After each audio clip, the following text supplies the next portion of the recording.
Oke, ketemu lagi sama gua. Nama gua Dani Sulistiono, gua dari Seribu Roti. Lo bisa cari channel gua di YouTube. Lo tulis RSRIBUROTI,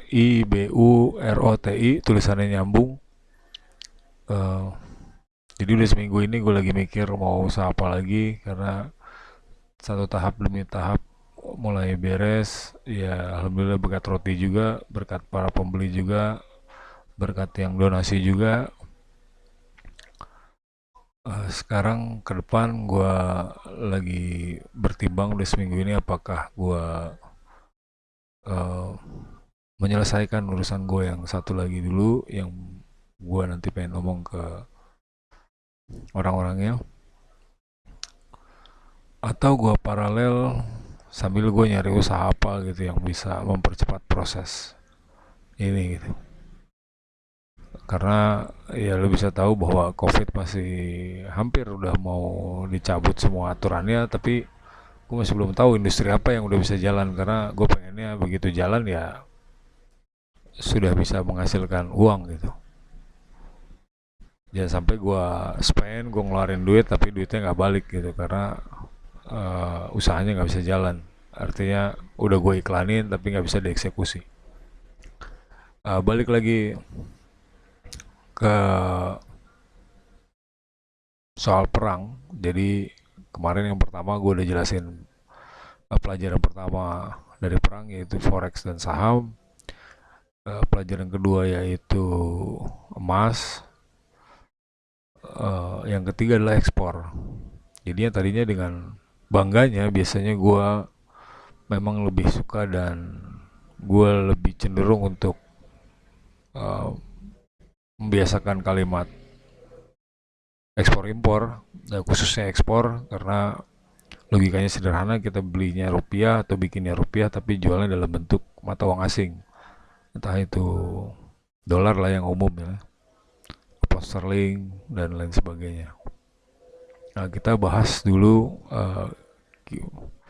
kenapa itu jadi penting. Ya bisa dilihat kemarin waktu COVID melanda kan kita hampir 2 tahun hampir semua industri goyang, bahkan pariwisata dan khususnya misalnya Bali gitu ya, itu kan hampir nggak bisa bergerak sama sekali. Itu bisa kebayang andai kan waktu itu Bali juga mengekspor atau terbiasa untuk melakukan ekspor, mungkin kondisinya akan jauh lebih baik seperti New Zealand. New Zealand kan hampir 70 atau 80% hasil produksi dalam negerinya diekspor gitu, sehingga begitu COVID melanda dia ditutup tapi negaranya nggak goyang gitu karena masyarakatnya cukup punya uang, artinya bisa tidak bergantung dengan negara lain dan hidup dengan kondisinya dan kondisi keuangan negara itu sendiri gitu. Artinya begitu pentingnya ekspor gitu. Dan di perang ini juga sebenarnya soal ekspor juga menarik karena yang pertama forex dan saham, lo bisa lihat forexnya jadi Rusia gak dikenain sanksi, dia nggak bisa transaksi SWIFT, otomatis duitnya yang di sini nih, yang sebentar gua lihat ya, agak lama karena komputer gua agak berat.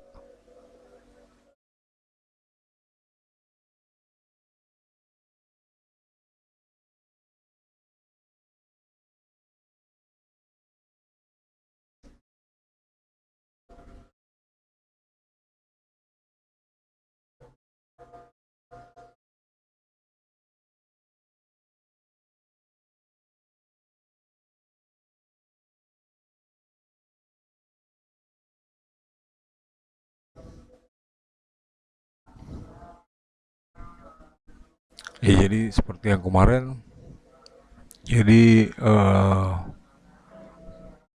cadangan dia, jadi gue jelasin soal forex dan saham. Forex mereka lagi di hold, ya cadangan mereka tuh hampir 600 miliar dolar, itu setara dengan 25 bulan impor, artinya 2 tahun impor dia cukup uh, atau mengcover 490 miliar total external debt udah tahu kebutuhan yang kemarin cuma 60 miliar dolar doang. Nah, ini dia dapat itu dari ekspor ya.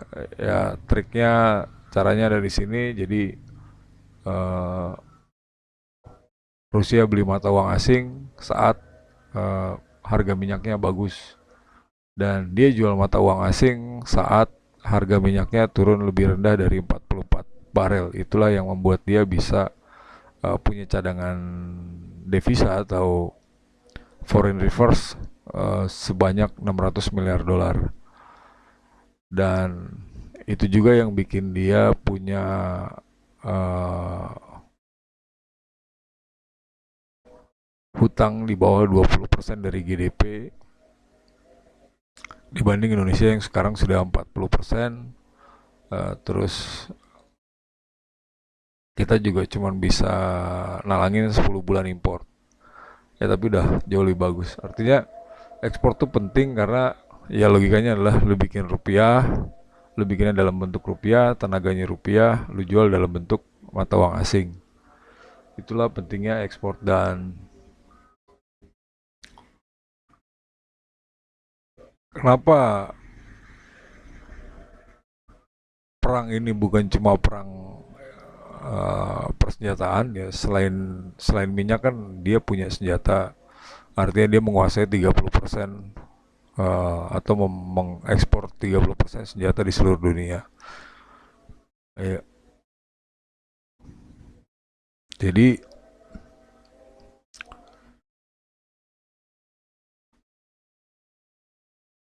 cuma gue fokusnya baru di minyak, dan dari minyak aja kita bisa lihat bahwa dengan minyak dia bisa ngasilin segini banyak uang gitu. Dan kita bisa lihat dari sini ya,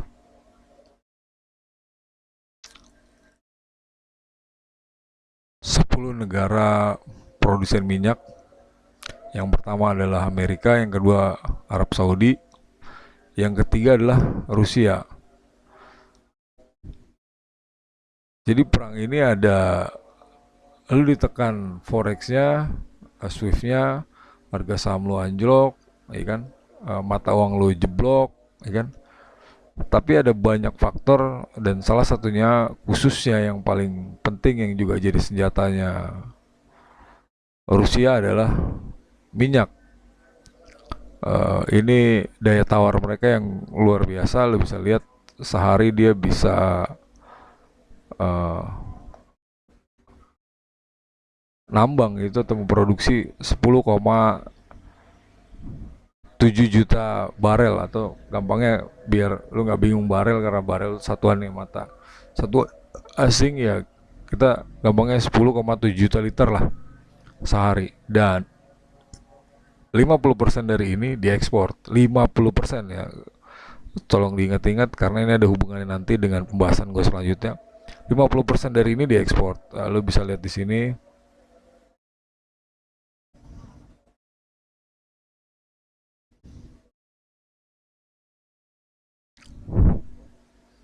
Ini agak lama loadingnya, bentar. Oke, jadi lo bisa lihat di sini bahwa dari 10,7 juta liter ini barel ya, sebenarnya cuma biar gampang karena kita di Indonesia, 10,7 juta barel itu 50% ya itu 5 miliar 5 juta barel setiap hari diekspor. Oke, dan setengah dari ini larinya ke Eropa. Lo bisa lihat ini di data Eropa nih, gas dia impor dari Rusia itu 41%. Kita fokusnya di crude oil aja. Crude oil ya hampir 25% lebih ya. Jadi pendapatan negaranya itu 36% berasal dari minyak dan gas, dan 50% ya tadi yang 5 juta ini. 5 juta ini larinya ke Uni Eropa, Eropa tuh. Artinya Eropa dengan data ini saja ketergantungannya sudah cukup tinggi ya. Ini kan hampir 30%. Terus itu dengan asumsi harga 45 barel loh, atau 45 dolar per liter, walaupun harga rata-ratanya itu 69 dolar. Ya, dia sudah bisa menghasilkan 489 miliar dari minyak dan gas bumi, dan crude oil sendiri itu menghasilkan 110 miliar dolar.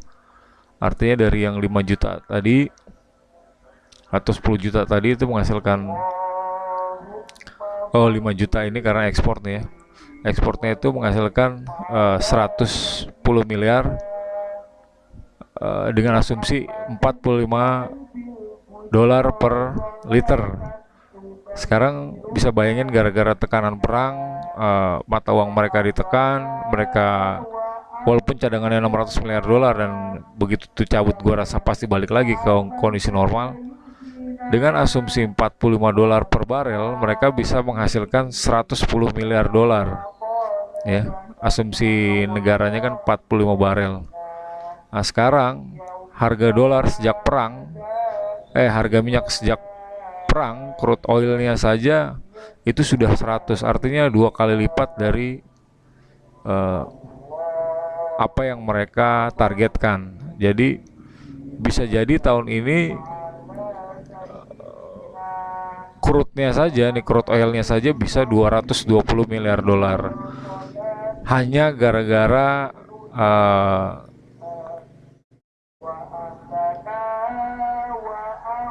harga minyak melambung tinggi jadi 100 dolar.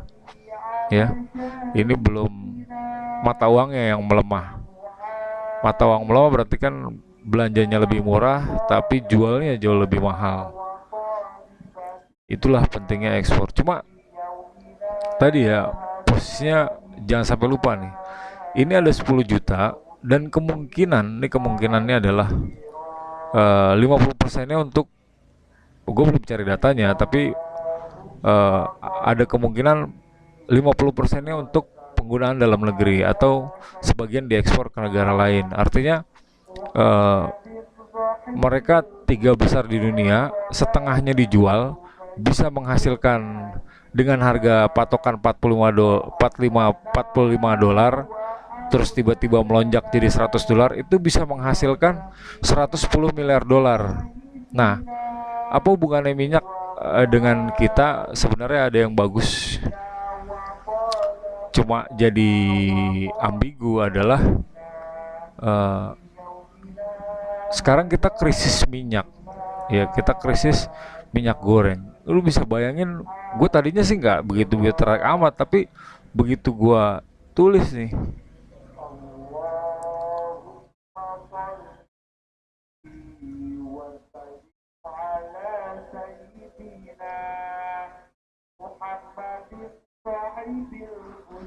begitu gue tulis begini, kita ini negara eksportir sawit terbesar di dunia. Iya.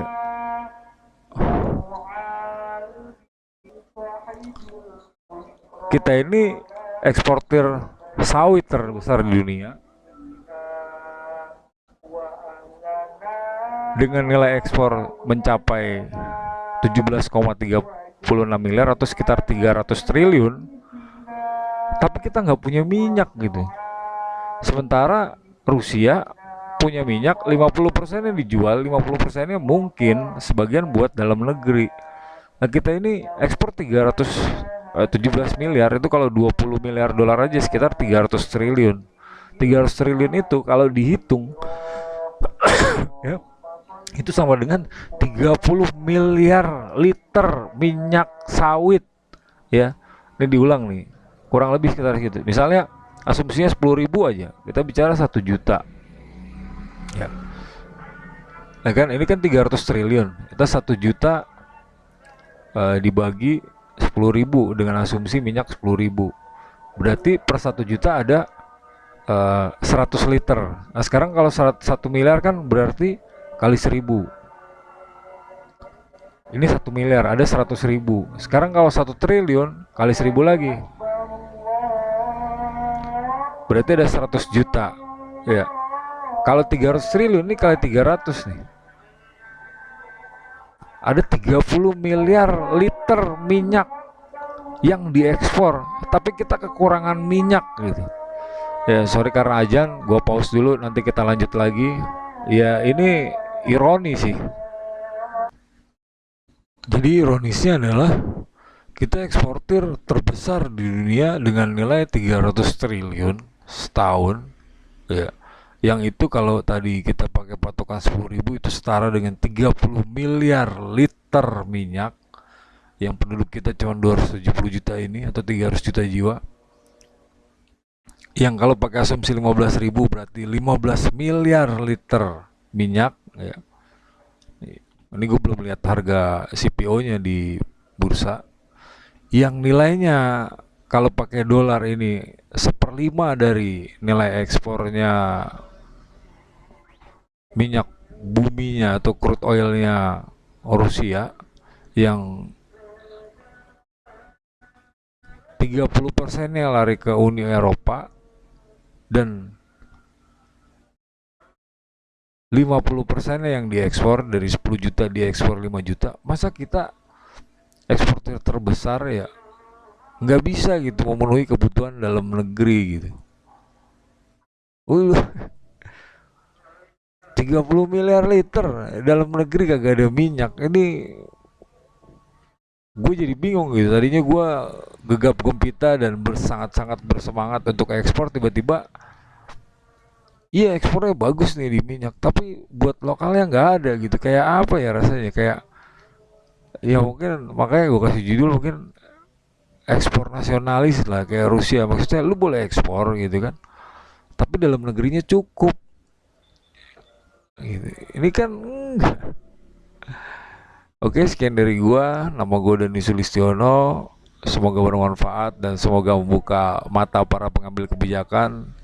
Ya, boleh kita jadi negara eksportir, dan gue juga suka jadi negara eksportir. Mudah-mudahan kita selalu jadi negara eksportir agar nggak pernah defisit, kita selalu surplus. Mata uang asingnya atau foreign reserve-nya atau cadangan devisinya juga bisa nambah dari 130 juta bisa jadi kayak Rusia, jadi 660 miliar dolar atau 630 miliar dolar.